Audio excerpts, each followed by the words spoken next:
What do you hope the people that are out there living in the secrecy and the shame of HIV and AIDS, what do you hope they can take away from your story? I want the shame to go away, because shame is destructive. It will destroy everything. And shame is also a silencer. That's the whole point of shame. It silences us. And so then we don't talk about it, and so then the information doesn't get passed on. Yeah. We don't know, and it's like we have to relinquish shame. We have to put it aside, in all of its forms. I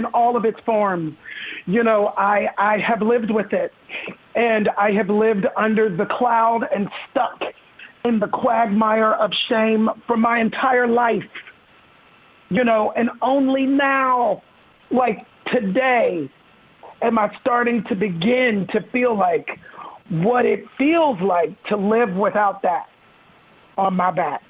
Yes. Without carrying that on my back. And it is glorious. It's like my big thing was my mother. I didn't want to bring shame to her. I didn't want, I grew up in the Pentecostal church, She caught hell for me being gay. She caught hell for that. She it was like, and I just didn't, it's like coming out all over again with this. And I didn't want her to have to go through that again.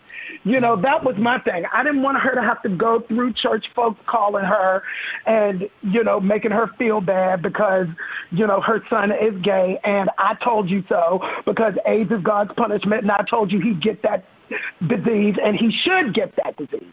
That's the layer that we're not talking about. Yeah. Yes. That's the layer of the conversation that we're not talking about. It's hidden behind, hate the sin, not the sinner. That's bullshit. That bullshit. That's bullshit. And I'm calling it out because I've waited my whole life for somebody to call it out. Yeah. So I will do it.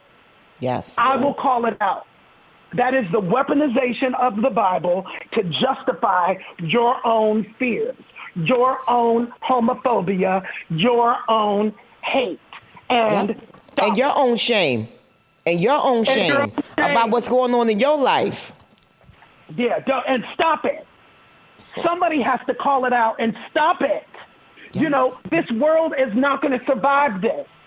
Yeah. And I speak to black and I speak to African Americans, and I stand at the intersection of the black LGBT community and the black church. I stand at the intersection, and I know it. That's the reason why I was put on this earth. It's my purpose, it's my calling, and it's my ministry. Y'all can't take God away from us. I'm not going to let y'all do that no more.